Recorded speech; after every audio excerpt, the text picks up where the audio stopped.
Bismillahirrahmanirrahim. Bismillahi ma sya Allah la yasriqul khairu illallah. Bismillahi ma sya Allah la yasriqus su'a illallah. Bismillahi ma sya Allah ma kana min ni'matin fa min Allah. Bismillahi ma sya Allah wa la hawla wa la quwwata illa billah. Bismillahi wa billahi wa minallahi wa ilallahi wa ala Allah wa fillah wa la hawla wa la quwwata illa billahi al-'aliyyil 'azim. Assalamualaikum warahmatullahi wabarakatuh. Waalaikumsalam warahmatullahi wabarakatuh. Alhamdulillahi rabbil alamin, nahmaduhu wa nasta'inuhu wa nastaghfiruh wa na'udzu billahi min shururi anfusina wa min sayyiati a'malina. Man yahdihillahu fala mudilla lahu wa may yudlil fala hadiya lahu.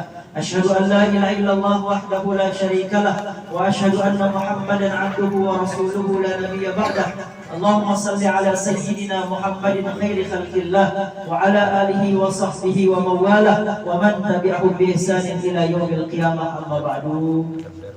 Alhamdulillah, para jamaah yang dimuliakan Allah Subhanahu wa taala, pada malam Ahad bangkit niki Allah Subhanahu wa taala izinkan kita berkumpul kembali di majelis kita ini untuk kita bersama-sama bermuzakarah, untuk kita sama-sama menghidupkan ilmunya Allah, untuk kita sama-sama mengagungkan asma'nya Allah Subhanahu wa taala, yang mana baginda Nabi sallallahu alaihi wasallam menyebutkan majelis ilmu itu dengan sebutan taman dari taman surga.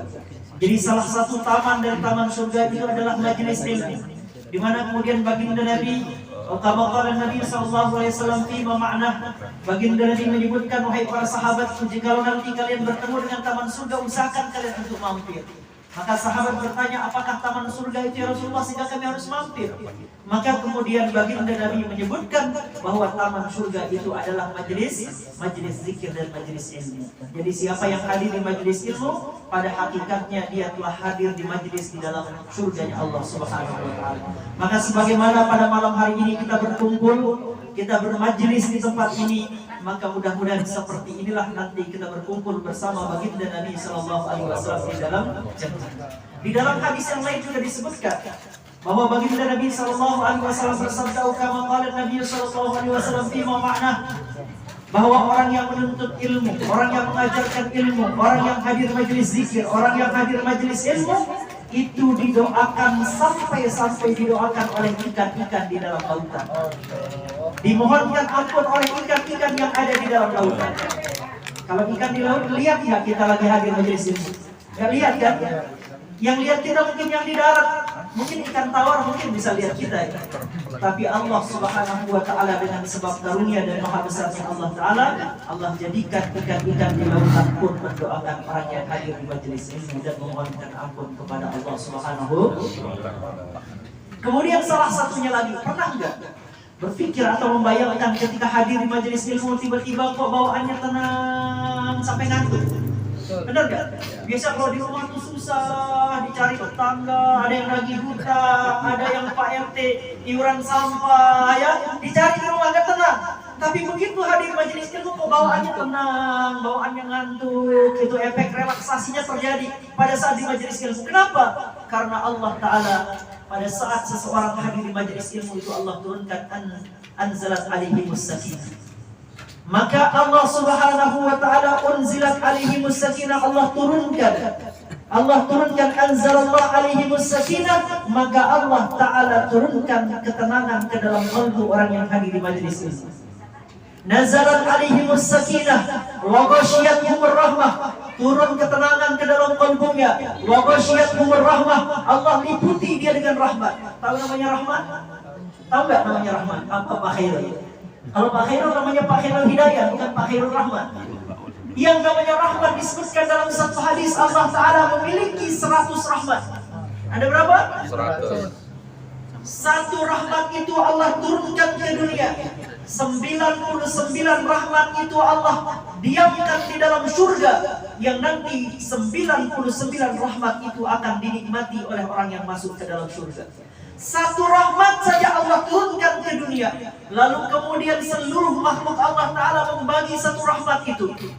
Hewan-hewan, tumbuhan-tumbuhan, planet-planet, makhluk hidup seluruhnya yang Allah hidupkan di alam semesta mendapatkan bagian hanya satu rahmat. Dengan satu rahmat itulah orang kafir juga bisa makan. Dengan satu rahmat itulah binatang buas bisa mencintai anaknya tidak dimangsa. Manusia bisa hidup ini dengan satu rahmat Allah Subhanahu wa taala. Tapi berbeda dengan orang yang hadir di majelis ilmu, wa ghasyiyatuhumur rahmah. Allah taala meliputi orang itu dengan rahmat.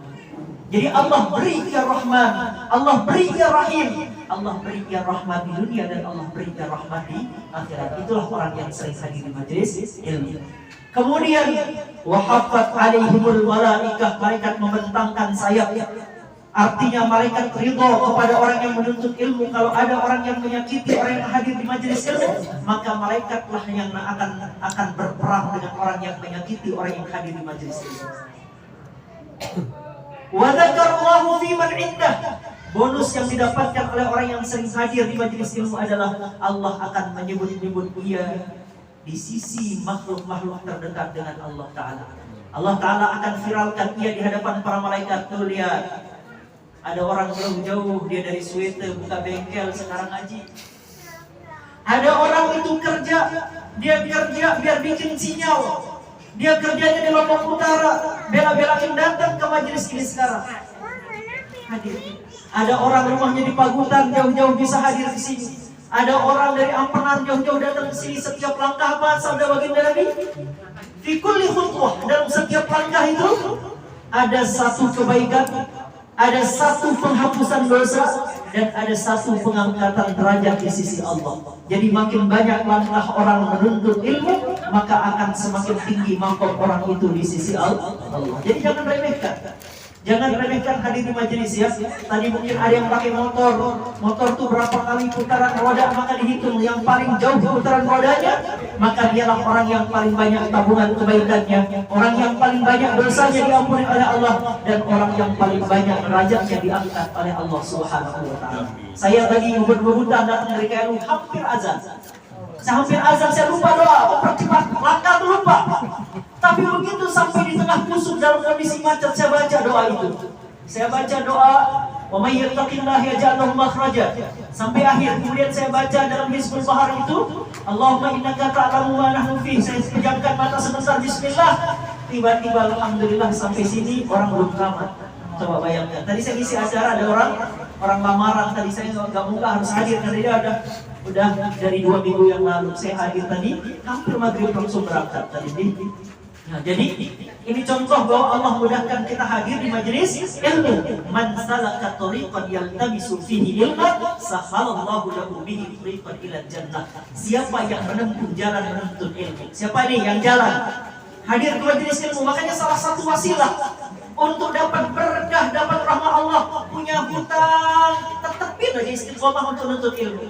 Punya masalah keluarga, apapun masalahnya, apapun beban hidupnya, hadir ke majelis ilmu, maka Allah Ta'ala akan mudahkan orang itu dengan menuntut ilmu itu. Dia akan mendapatkan jalan surga. Paham maksudnya? Jalan surga itu paham nggak? Jalan surga itu adalah jalan menuju keindahan. Dalam surga ada masalah nggak? Ada. Dalam surga itu ada keindahan? Ada. Dalam surga itu kenikmatan?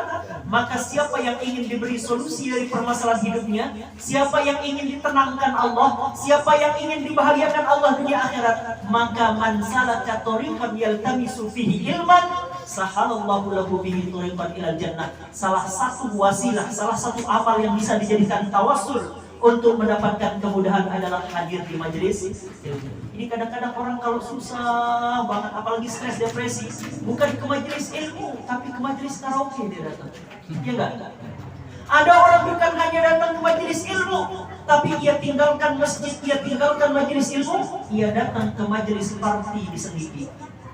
Ada orang kayak gitu. Nah, maka sekarang kita coba memahami lebih dalam bahwa manfaat dari kita hadir di majelis ilmu itu sangat luar biasa. Tidak bisa kita logikakan, tapi Allah akan menuntun kita untuk menemukan ketenangan dan kebahagiaan hidup serta solusi dari berbagai persoalan. Nah, ini baru mukadimah. Nah, jadi alhamdulillah kita semua hadir dengan barokah dari nikmat yang telah Allah berikan kepada kita, dan tak lupa kita bersalawat untuk baginda Nabi besar Muhammad sallallahu alaihi wasallam. Kemarin sempat saya sampaikan tentang mimpinya Imam Hasan Al-Basri, di mana beliau bermimpi ketika mengantarkan jenazah orang meninggal dunia, yang ngantar ini orang dimakamkan. Lalu kemudian tiba-tiba setelah mengantarkan jenazah orang meninggal dunia, malam harinya belum mimpi ketemu orang yang meninggal dunia itu. Ternyata di dalam mimpinya orang itu lagi disiksa dalam kubur, dihajar dalam kubur, sampai dia sedih, sampai dia luka. Tapi dia tidak bisa nolong. Imam Hasan Al-Basri tidak bisa nolong. Gimana saya mau nolong kamu? Kamu sudah dalam kendalinya para malaikat. Maka kemudian terbangunlah beliau dari mimpi. Besok malamnya tiba-tiba dia bermimpi kembali bertemu dengan orang itu. Orang yang sama, mimpi. Apa yang terjadi? Imam Hasan Al-Basri menemukan orang itu tertawa-tawa bahagia di dalam alam barzakh. Heran Imam Hasan Al-Basri. Ini kemarin kan kamu yang nangis, kamu yang meronta-ronta, kemarin kamu yang minta tolong, sekarang kamu senang, kamu bahagia hari ini. Apa jawaban orang itu? Betul wahai Imam Hasan Al-Basri, kemarin saya adalah orang yang mendapatkan siksaan, saya adalah orang yang mendapatkan azab, saya orang yang butuh bantuan di alam barzakh. Tapi hari ini saya berbahagia, diangkat semua azab itu oleh Allah, diberi saya pertolongan oleh Allah dengan sebab datang seseorang yang berziarah kubur. Coba dengerin, datang seseorang berziarah kubur, dan orang itu adalah orang yang mengamalkan salawat tibbil qulub. Jadi dia ngamalin apa? Salawat tibbil qulub. Jadi dia masuk kubur itu dia baca salawat, Allahumma shalli ala sayyidina Muhammadin tibbil qulubi wa dawaiha wa afiyatil abdani wa shifaiha wa nuril absari wa diyaiha wa ala alihi wa sahbihi wa sallim. Gara-gara orang itu ziarah kubur cuma baca salawat tibbil qulub sekali, semua isi kubur itu mendapatkan syafaat, diringankan azabnya, bahkan ada yang dibebaskan dari azab oleh Allah Ta'ala. Bagus salawat? Maka jangan remehkan. Mungkin kita sekarang salawat gak bisa langsung hadir uang, gak bisa.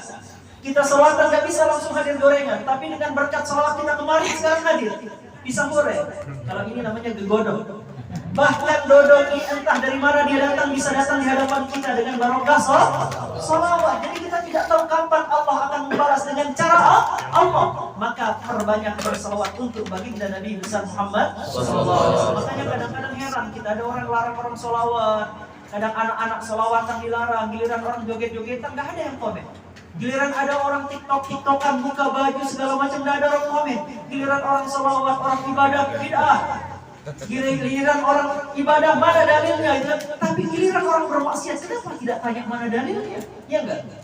Nah, jadi kita sekarang ini coba tebarkan rahmat ya. Jadi dakwahnya itu dengan rahmat, ngajakin orang ke jalan Allah Subhanahu wa taala tanpa harus menghakimi orang, sampai akhirnya kemudian orang mendapatkan hidayah.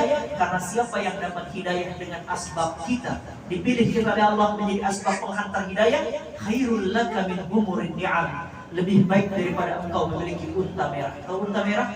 Unta merah kendaraan termahal bagi orang Arab pada zaman baginda Nabi. Hampir harganya itu lebih mahal dari kendaraan yang paling mahal. Sekarang nggak tahu apa kendaraan mobil yang paling mahal. Maka siapa yang dengan sebab dia orang masuk Islam, dengan sebab dia orang dapat hidayah, dengan sebab dia orang hijrah, maka dia sudah mendapatkan kendaraan akhirat nanti yang akan memudahkan ia sampai kepada Allah Subhanahu wa taala. Para jamaah yang dimuliakan Allah Subhanahu wa taala, sekarang kita ada di bulan apa? Zulhijjah. Sudah sampai kita di bulan Zulhijjah. Sebentar lagi insyaallah kita akan merayakan hari raya Idul Adha yang juga dinamakan dengan Idul Kurban. Jadi bulan Zulhijjah ini yang perlu kita pahami adalah salah satu dari 4 bulan mulia. Sehingga di dalam Al-Quran ia dinamakan dengan bulan haram, Ashhurul Hurum. Haram itu artinya mulia. Ya, paham nggak? Artinya mulia. Maka Allah Ta'ala sebutkan dalam Al-Quran, Inna iddatash syuhuri indallahi 12 fi kitabillah Yawma khalaqas samawati wal ard minha arba'atul hurum. Allah tetapkan di dalam kita. Ini dalam kita. Kalau sudah ditetapkan dalam kita, apa artinya? Gak ada yang bisa merubah, gak ada yang bisa mengganggu gugat. Allah sudah tetapkan ada berapa bulan? Ada 12. 12 bulan ada yang hafal? Bulan pertama Muharram, kemudian Safar, terus Rabiul Jumadil, Ramadan,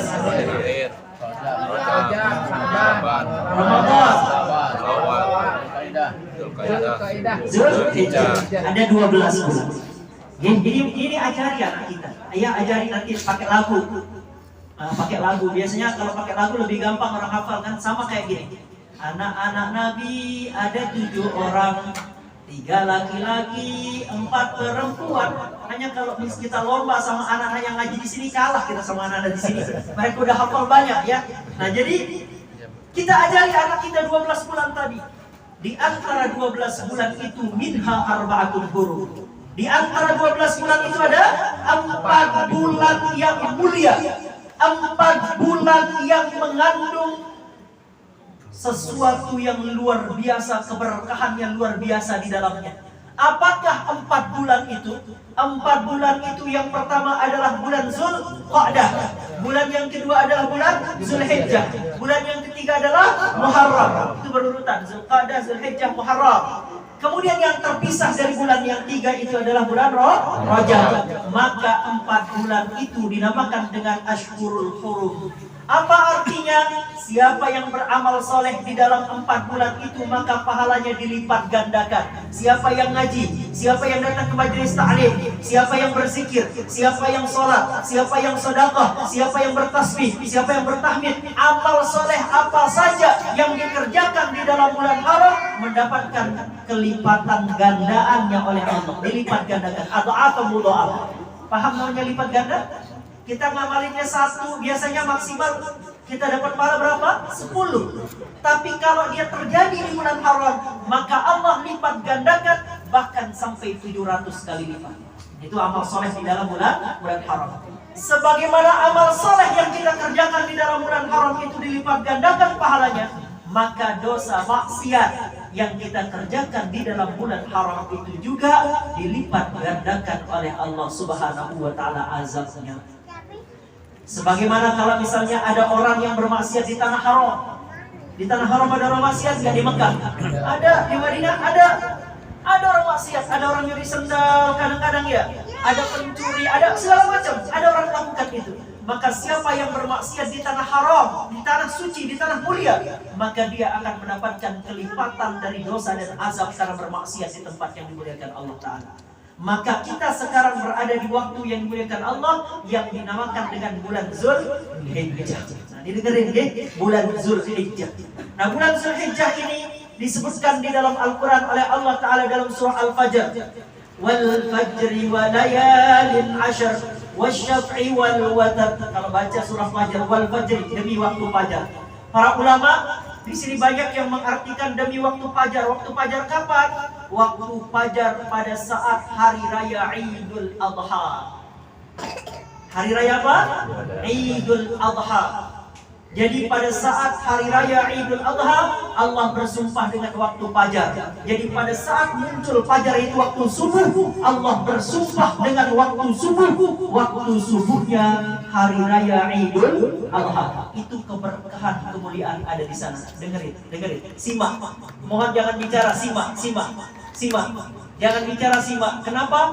Tiang beritahukan pelungguh satu amalan di dalam kitab Mukasyafatul Qulub. Siapa yang mengamalkan amalan ini selesai sholat subuh, di hari raya Idul Fitri dan di hari raya Idul Adha, maka ketika meninggal dunia nanti di dalam kuburnya akan bercahaya.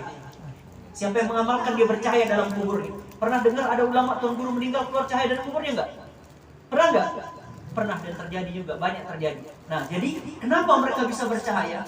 Ada amalan, satu amalan kalau nanti sudah sholat subuh di masjid, selesai sholat subuh jangan langsung pulang, zikir dulu. Selesai sholat subuhnya itu, zikir yang dibaca itu adalah Subhanallah, bukan Subhanallah wa bihamdihi Subhanallahil azim. Kalau hari biasa kita bacanya kapan? Sebelum qomat kita baca, antara azan dan iqamah itu kita baca. Tapi nanti tambahkan lagi 100 di antara azan iqamah, 100 nanti dibaca setelah melaksanakan salat subuh. Apa manfaatnya? Apa dampaknya? Maka orang itu salah satunya adalah akan dijadikan bercahaya nanti di dalam kuburnya. Orang kalau udah bercahaya dimakan ulat enggak? Karena lampu kalau dimakan ulat yang mati ya enggak? Coba kalau misalnya ada nih yang dekat lampu, maka orang akan bercahaya. Allah bersumpah dengan waktu fajar pada hari raya Idul, maka jangan kelolosan enggak sholat subuh pada hari raya Idul Adha. Ini penting. Kemudian yang kedua, walayalin ashar, Allah bersumpah demi 10 malam. Demi malam yang 10. Coba, apa malam 10? Ikhtalafal ulama fi dzalik ila salasati aqwal. Ulama beda pendapat, 3 pendapatnya. Ada yang mengatakan yang dimaksudkan dengan malam 10 itu adalah 10 malam pertama bulan Muharram. Ada ulama yang menafsirkan yang dimaksud adalah 10 malam terakhir bulan Ramadan. Ada yang mengatakan 10 malam pertama bulan Zulhijjah. Dan yang lebih afdal jawabannya adalah 10 malam pertama bulan Zulhijjah. Jadi dari hari pertama bulan Zulhijjah, malam pertama, malam kedua, ketiga, sampai malam ke-10, Allah Ta'ala bersumpah walayalin ashar. Kenapa Allah bersumpah? Karena di dalamnya ada keberkahan, di dalamnya ada rahmat, di dalamnya ada rahasia-rahasia. Siapa yang berdoa Allah kabulkan, tidak hanya hajat dunia saja, tapi dia berdoa hajat dunia akhirat Allah kabulkan. Maka kesempatan qiyamul lail, bangun malam, munajat di 10 malam pertama bulan Zulhijjah. Wal fajri wa layalin ashr wasyaf'i wal watr. Nah, ini wasyaf'i wal watr. Apa arti wasyaf'i?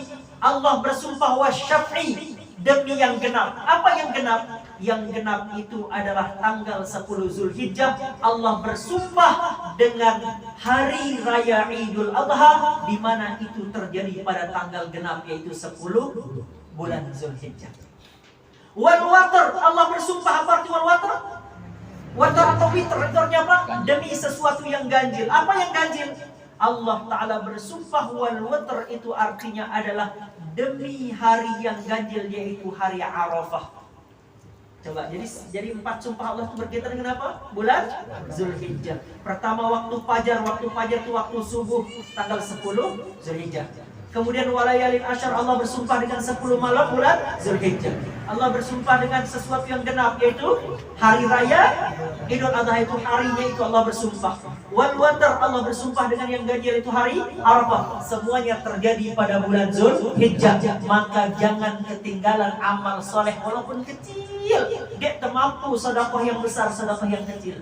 Gak mampu berkata-kata yang banyak, minimal dia nggak usah ngomongin orang. Ya, nggak usah gibah di bulan Zulhijjah. Jangan, tutup.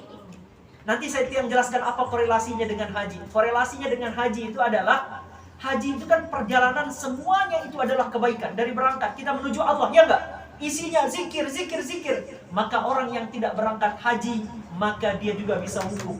Orang haji ada wukufnya? Wukufnya di mana? Maka orang yang tidak berangkat haji ke Mekah juga harus wukuf.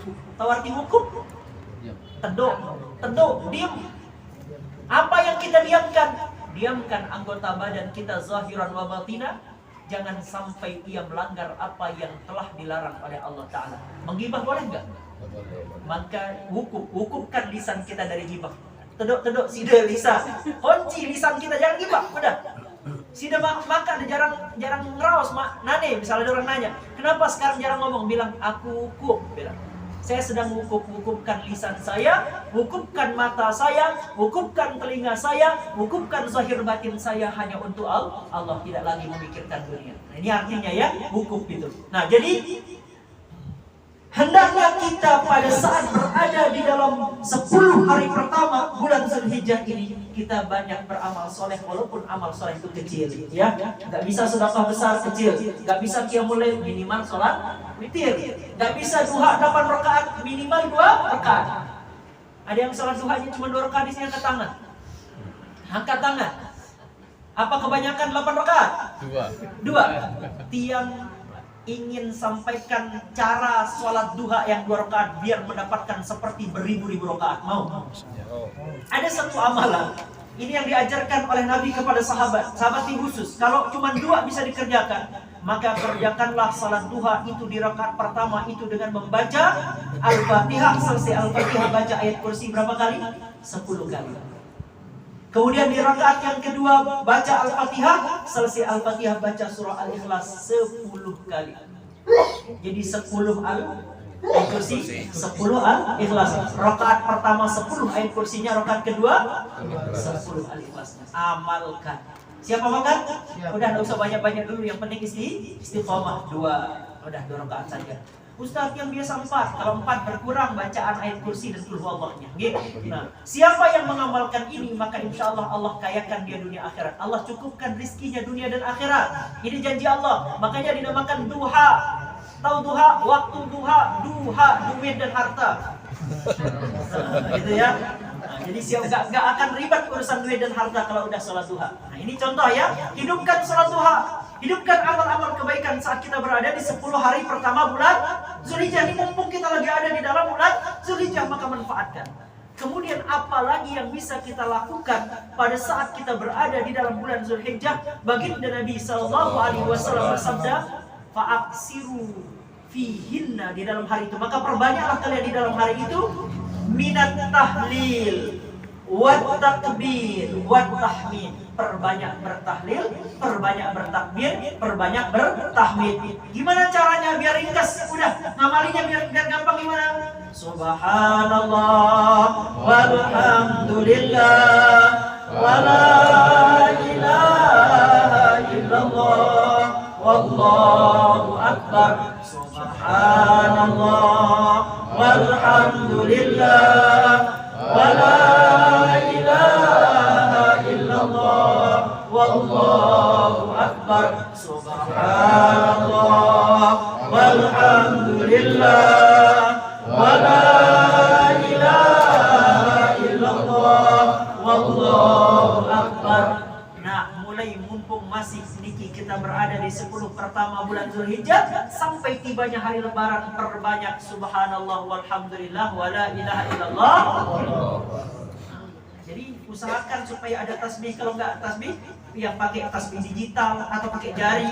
Subhanallah walhamdulillah di motor, di mana saja kita berada, perbanyak untuk membaca subhanallah walhamdulillah wala ilallah wallahu akbar. Dalam hadis yang lain baginda Nabi SAW bersabda, "Ma min ayyamin al-amalu salih ahabbu ila Allah min hadhihi al-ayyamil ushur." Tidak ada amal saleh yang lebih Allah cintai. Tidak ada amal saleh yang lebih Allah cintai selain amal saleh yang dikerjakan pada 10 hari pertama bulan Zulhijjah. Coba. Yang ngomong siapa?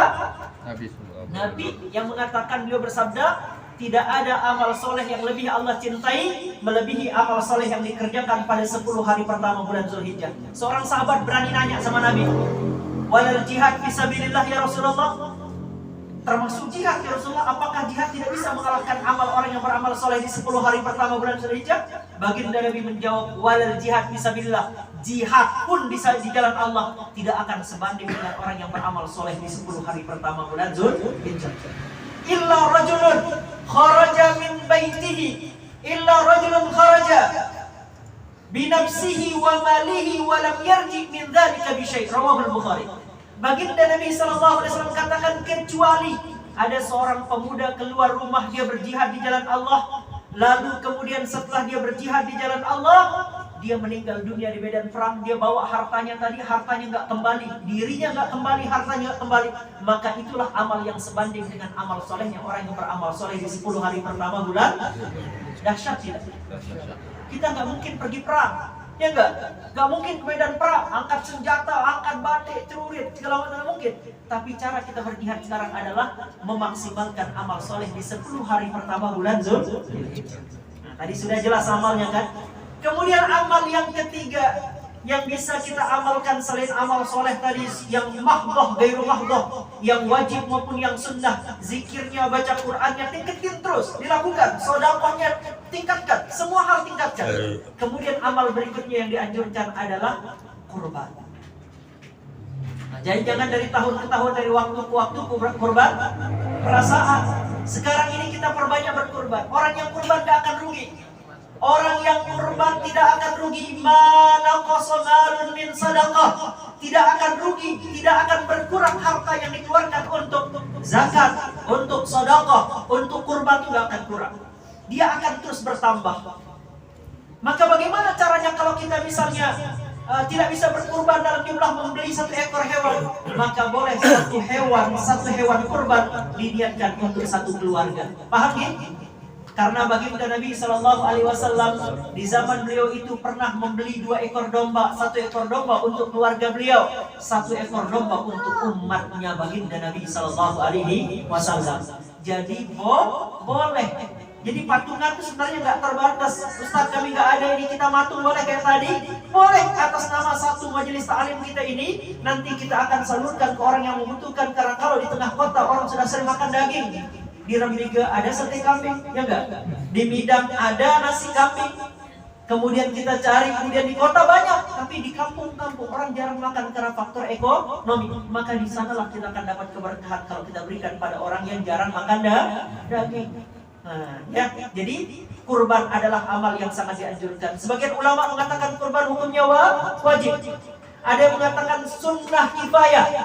Ada yang mengatakan hukumnya sunnah muakkadah. Ya, jadi di sini para ulama beda pendapat. Yang jelas berkurban sangat dianjurkan oleh baginda Nabi besar Muhammad Sallallahu Alaihi Wasallam, dan orang yang berkurban akan ditambahkan rizkinya oleh Allah Subhanahu Wa Taala. Karena dari setiap rambutnya, setiap tetesan darahnya, itu semua akan mengalirkan pahala dan keberkahan dunia akhirat bagi orang yang berkurban tersebut.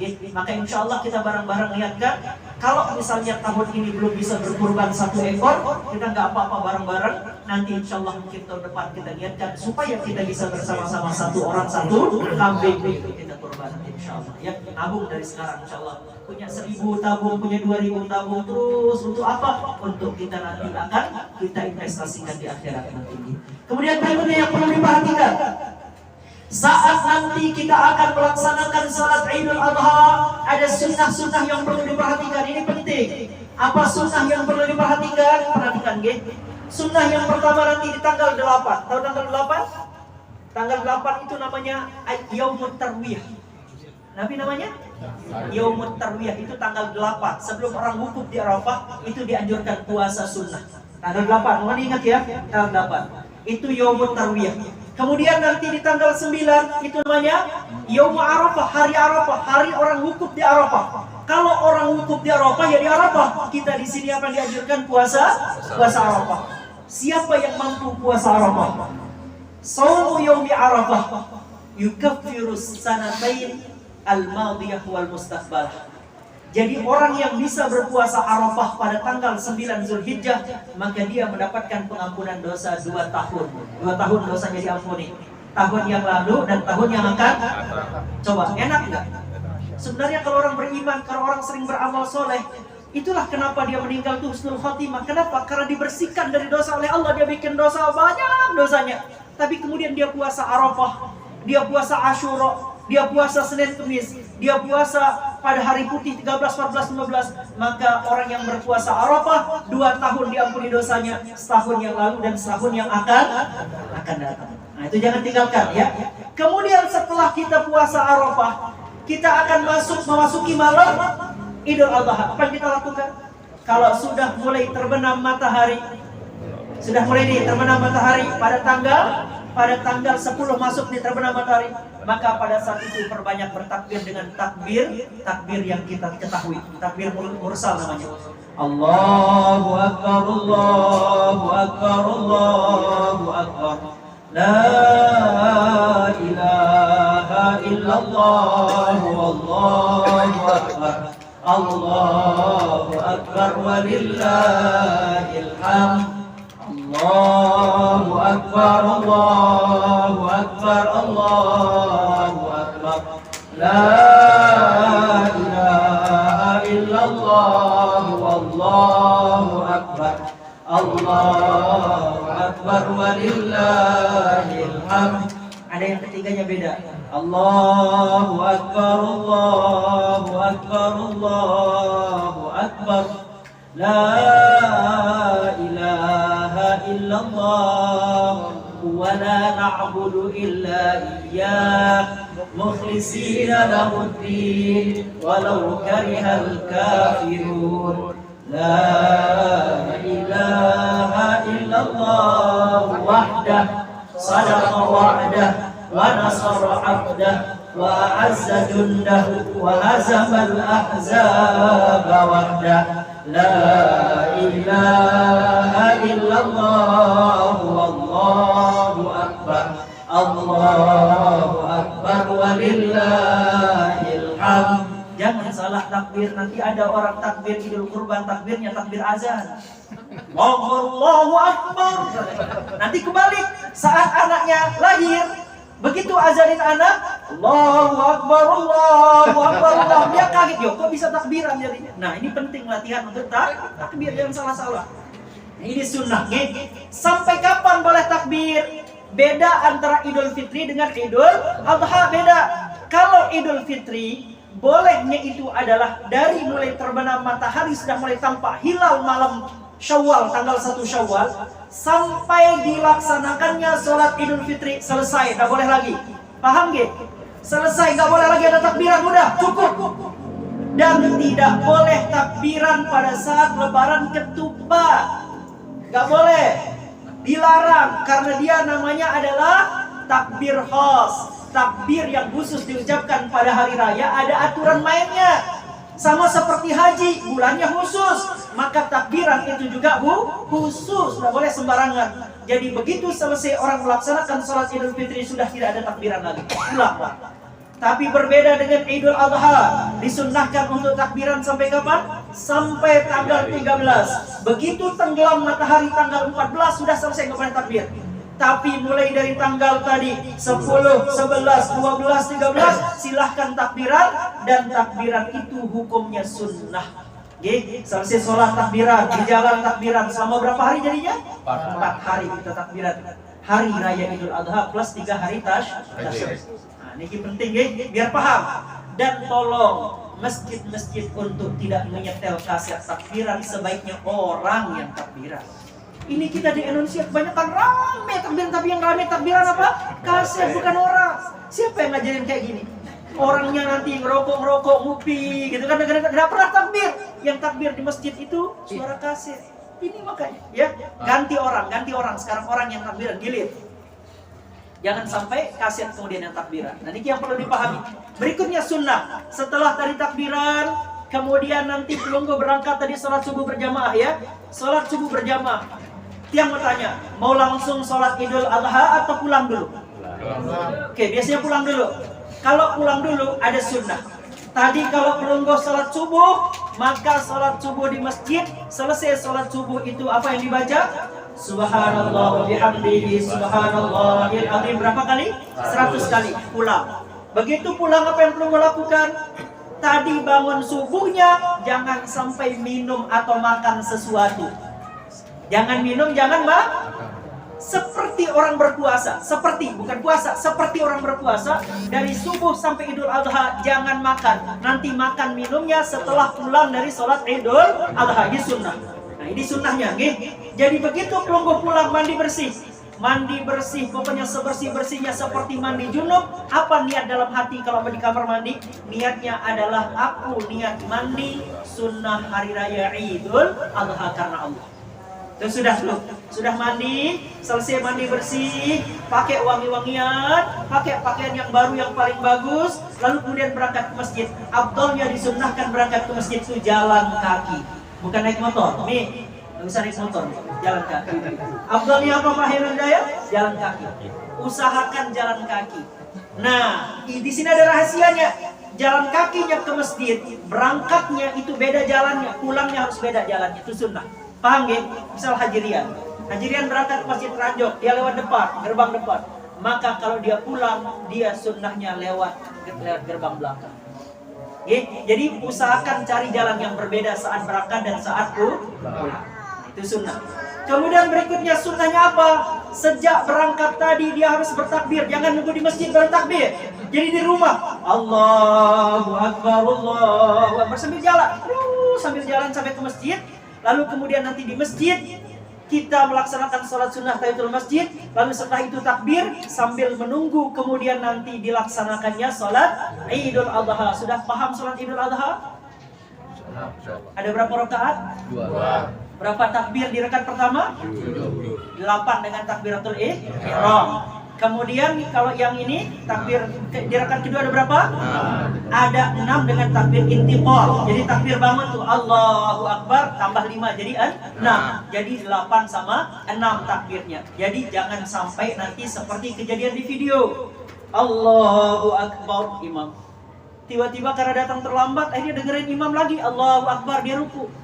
Begitu sudah sujud baru lihat kanan, ya ternyata orang masih berdiri, ya sujud, kan akhirnya memalukan. Nah, yang seperti itu ya. Nah, makanya ini perlu diingat, perlu dipelajari, jangan sampai salah ya. Maka perlu yang nanti tunas buat yang di masjid, biasanya kalau ada tiang juga di masjid, itu kita jelaskan dulu. Karena ini ada orang yang mungkin belum tahu. Jelasin dulu berapa kali takbir, bagaimana cara sholatnya, apa niatnya, biar paham mereka. Jangan sampai langsung ujuk-ujuk sholat, nanti orang yang nggak pernah dengar tata caranya jadi regot nanti kalau dia sholat. Kemudian berikutnya, apa sunnahnya? Sunnahnya bagi orang yang sudah berkurban, kayak Pak Idham sekarang kurban dan keluarga. Sampai nanti disembelih hewan kurban, maksudnya pada hari raya Idul Kurban, barulah boleh potong kuku, baru boleh potong rambut. Usahakan sunnah Nabi tidak potong kuku, tidak potong rambut sampai hewan kurban itu pada hari raya disembelih. Paham?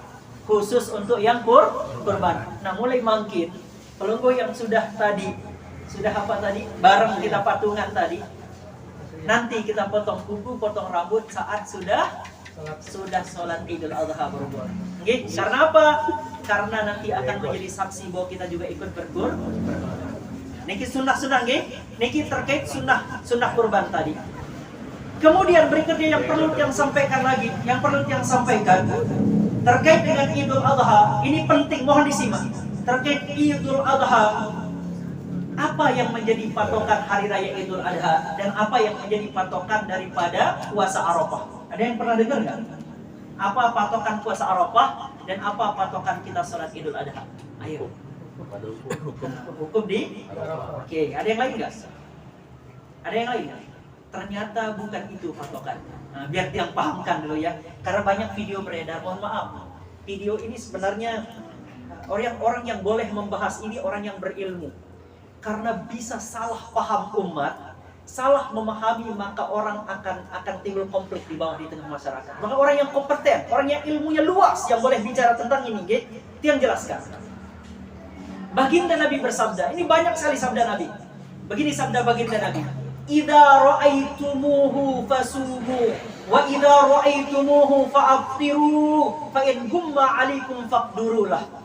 Jadi ada dua metodologi dalam menentukan tanggal. Jadi kita puasa tidak mengikuti orang wukuf di Arafah.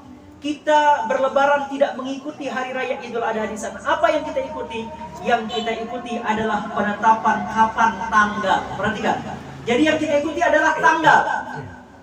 Karena baginda Nabi SAW bersabda, berpuasalah kalian karena melihat hilal, berbukalah kalian karena melihat hilal. Kalau seandainya kalian tidak melihat hilal, faqdurulah, maka kira-kirakanlah. Artinya sempurnakanlah bulan itu menjadi 30. Paham? Sehingga metodologi yang ditemukan oleh para ulama sejak zaman dulu sampai sekarang itu ada dua. Yang pertama namanya ru'yatul hilal, yang kedua namanya hisab. NU menggunakan apa? Ru'yatul hilal. Muhammadiyah menggunakan hisab. Perhatikan, dua organisasi inilah yang diberi kepercayaan untuk boleh mengeluarkan fatwa terkait ru'yatul hilal dan hisab. Ya, jadi dua ini yang boleh di Indonesia. Nanti pemerintah yang akan memutuskan kapan menjadi tanggal untuk kita melaksanakan hari raya Idul Adha. Jadi, kenapa kiblat kita bukan ke Saudi? Perhatikan. Ikhtilafal ulama fi dzalik. Imam Malik. Ada dua pendapat Imam Malik. Nah, Imam Malik kemudian ini Imam Syafi'i. Itu yang jelaskan. Biar tidak salah-salah, biar sempurna pengetahuannya. Imam Malik ini berpendapat, jika Saudi Arabia melihat hilal dan menetapkan tanggal wukuf maupun tanggal Idul Adha, maka seluruh dunia ini berkiblat pada matlaq global namanya. Matlak global itu tempat munculnya hilal, dilihat oleh Saudi, maka kita berkiblat kepada Saudi untuk wukuf di Arafah, untuk puasa Arafah, dan untuk melaksanakan Idul Adha. Paham? Paham? Kita ngikut Saudi? Oke.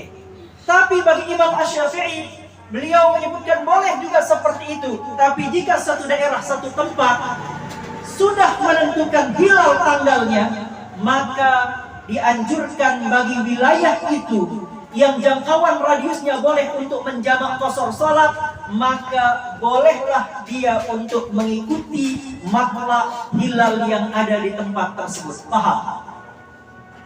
Karena dalam Al-Quran disebutkan dalam surah Ar-Rahman, Rabbul Masyriqaini wa Rabbul Maghribain. Matahari itu punya dua tempat terbit dan punya dua tempat tenggelam. Artinya apa? Matahari kita pada saat musim kemarau dan musim dingin itu beda, agak berpindah di matahari, ya enggak? Maka bumi ini nanti dibagi dua. Nah, ini kalau yang jelaskan. Ini bumi ini, gambaran bumi. Bumi ini nanti dibagi dua garis. Nah, dibagi dua garis kayak gini. Tidak selalu kita yang berada di bagian timur lebih dulu waktunya daripada di Saudi, di barat. Tidak selalu. Itulah kenapa dalam penentuan ru'yatul hilal kita selalu belakangan melaksanakan ibadah, baik itu Idul Fitri maupun Idul Adha, daripada yang dilaksanakan oleh Saudi. Karena berdasarkan hitungan waktu ini kita berada justru di belakang Saudi. Paham? Bukan berada di mendahului Saudi. Kita belakangan. Karena menurut perputaran waktu tadi, Rabbul Masyriqaini wa Rabbul Maghribain. Jadi pergerakan bulan dan matahari itu untuk penentuan tanggal, ternyata kita berada di matlak lebih belakang daripada Saudi Arabia. Karena malam kita tidak sama, benar nggak? Siang kita tidak sama. Maka Ustaz, pertanyaannya kapan terus kita Idul Adha dan kapan kita puasa Arafah? Jawabannya adalah mengikuti tanggal yang sudah ditetapkan di negeri tersebut, lebih afdal. Kapan tanggal 9 Zulhijjah? Itu belum tentu sama dengan 9 Zulhijjah yang ada di Saudi. Bisa saja orang wukuf di Arafah ini 9 Zulhijjah di Saudi. Bagi kita itu adalah 8 Zulhijjah. Paham nggak? Kira-kira kalau kita puasa benar nggak? Kalau mengikuti pendapat Imam Malik boleh, benar, karena kita kiblatnya ke Saudi. Tapi kalau mengikuti pendapat Imam Asy-Syafi'i, maka kita berpuasa di tanggalnya, tidak dengan peristiwanya. Jadi korelasi peristiwa ini dengan ini sebenarnya bukan suatu korelasi yang harus mutlak mengikuti saat orang wukuf di Arafah. Paham ya? Jadi kita di Indonesia, meskipun orang sedang lebaran di Saudi, bisa saja itu menjadi hari kita, menjadi hari Arafah. Paham? Paham nggak dikit dulu? Ustaz, kenapa kok orang sudah lebaran di Saudi, di Indonesia kita masih puasa? Kan haram. Kalau mengikuti pendapat Imam Malik, jelas itu haram, tidak boleh, karena kita kiblatnya ke Saudi. Artinya penentuan matlak globalnya di Saudi. Tapi karena setiap negara punya matlak sendiri, berdasarkan tadi bumi dibagi sekian, maka waktu akan berubah. Tanggal 9-nya Saudi lebih dulu daripada tanggal 9 Indonesia. Maka kita ketika lebaran Saudi tanggal 10, bisa saja kita sedang berpuasa, yaitu puasa Arafah. Sampai di sini paham? Paham gak nih? Biar gak nanti dengerin ada pendapat soalnya di video lagi beredar, di mana mengatakan harus kiblatnya Saudi. Itu karena nggak baca semua kitab, nggak baca semua hadis, boro-boro baca kitab nahwu aja nggak bisa. Itu bahaya. Bisa orang tersesat, komplain orang nanti, ribut orang di Indonesia.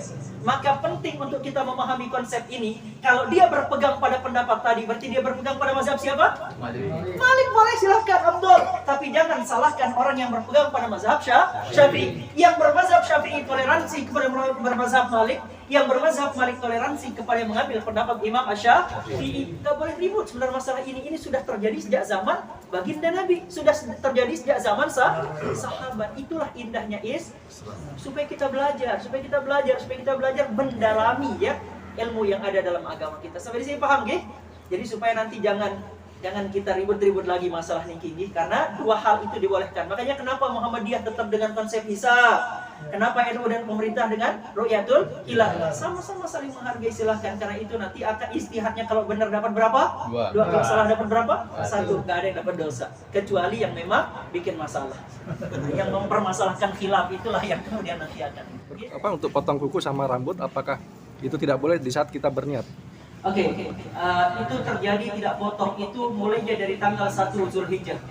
Jadi tanggal 1 Zulhijjah udah masuk bulan Zulhijjah sudah mulai tidak potong rambut, tidak potong kuku kalau sudah mulai niat kurban, ya. Apalagi sudah mulai setorkan kurban, gitu kan. Nah itu sudah sunnahnya itu tidak potong kuku, tidak potong rambut. Tapi kalau ada orang terlanjur potong kuku, potong rambut, it's okay, nggak ada masalah. Ini kita bicara sunnah, bukan haram, bukan. Tapi ini kita bicara afdaliyah, lebih afdal. Bukan bicara boleh nggak boleh, bukan. Tapi bicara sunnah, itu dapat pahala sunnah, nggak usah potong rambut, potong kuku. Gitu. Nah nanti kalau udah pulang, baru kemudian kita potong rambut, potong kuku. Ya, Allah. Silakan ada lagi.